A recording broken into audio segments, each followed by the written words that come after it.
On this toy spot, we're going to be looking at Neca Cult Classics Series 3. We're looking at the star of Die Hard. We're looking at John McClane.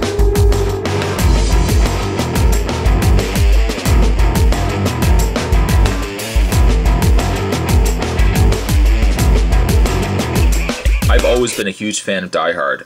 Loved all the movies Die Hard. Die Hard 1 was, of course, one of the best. Die Hard 2, pretty good. I honestly wasn't a fan of Die Hard 3. Die Hard 3 was good, but I always liked the more confined locations John McClane was in. Like the Nakatomi building, I think, was probably the best example of that. Even the airport I found worked really well. I just don't know if when he was on the street and he was with Samuel L. Jackson, I just didn't find it worked as well. Die Hard 4, or Live Free, or Die Hard as they call it. I don't know why they call it that. Actually, in the European poster calls it Die Hard 4.0, which I thought was a much better title. But needless to say, Live Free, Die Hard, I would put right up there after the first Die Hard as the best Die Hard movie. Opinions aside, however, let's get a look at the package. We have the package, the poster art from the first Die Hard movie, a classic. And I always consider this a Christmas movie, so I always watch this. I like to watch this at least once every year, always around Christmas time. It says 40 stories of sheer adventure, Bruce Willis Die Hard.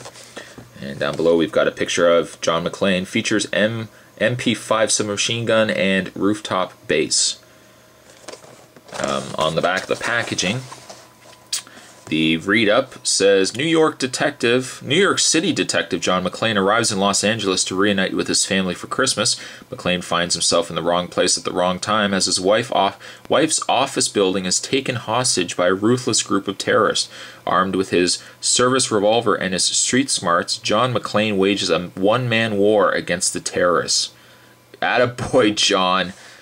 The other figures in this wave, we've got the Flyboy from Dawn of the Dead. We've got, of course, John McClane. We've got Bubba Hotep, and we've got the Endoskeleton from Terminator 2. A very good wave. I never picked up the Flyboy, though, so maybe down the road I will eventually get him. But a very good wave nonetheless. That's packaging.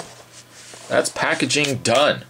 Done. So what we'll do is we'll get this guy opened up, and we'll get a better look at John McClane. So stay tuned, guys.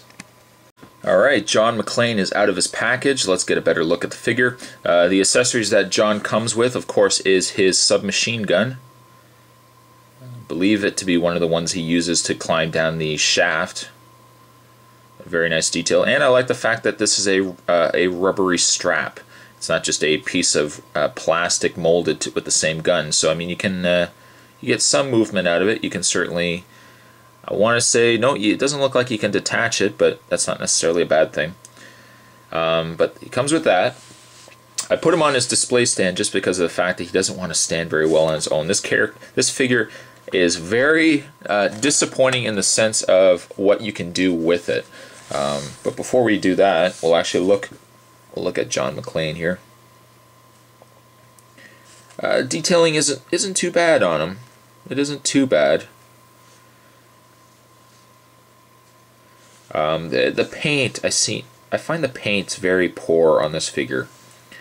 The head does look like Bruce Willis, but it looks like a very old Bruce Willis.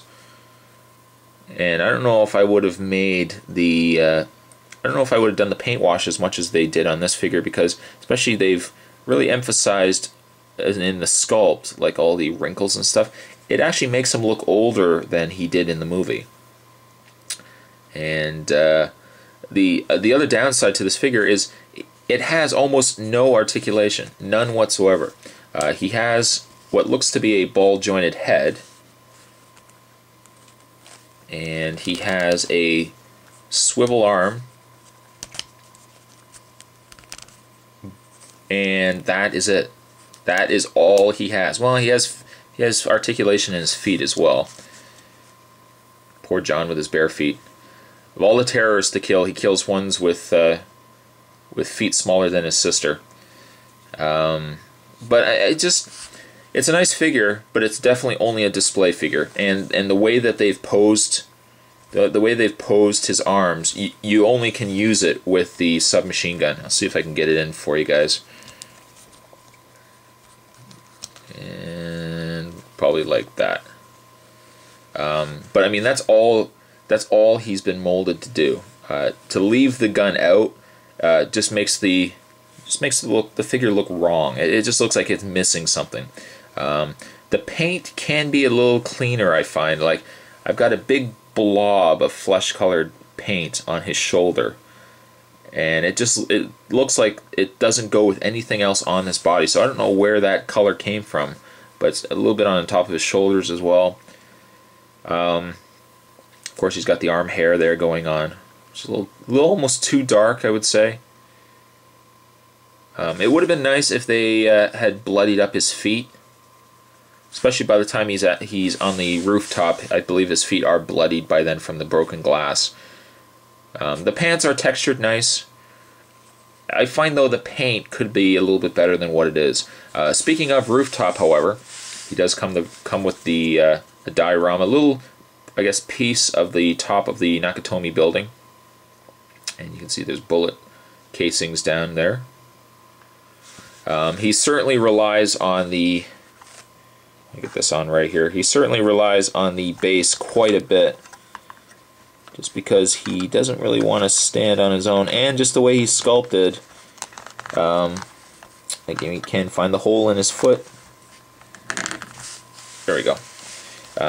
The way he's sculpted, he does not want to stand on his own, so he definitely relies on this display stand to pose him on a shelf or what have you.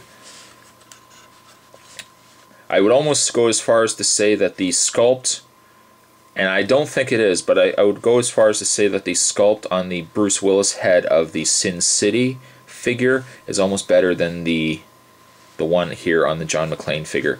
It's a great movie. It's a great character. I just wish the figure could have done a little bit more than what it did. It paint's a little rough. The articulation could have been better. At least they could have put articulation in the, in the elbows, in something. They could have also given him more accessories. But at the end of the day, what we've got is John McClane. A figure, if you're a fan of Die Hard, probably worth picking up. But aside from really what you're looking at right now, this is all the figure does. And it pains me to say, as much as I like Die Hard, I'd probably give this figure around a 6. Good only because of the fact that this is the only John McClane figure you can really get. I believe there's a mini-mate version of John McClane as well. I may or may not be right, but a bit of a disappointment though. But that was a toy spot, and today we were looking at the NECA Cult Classics. We were looking at Series 3, John McClane. Hope you guys enjoyed it. Stay tuned for many more spots to come, and I'll see you guys next time. Later.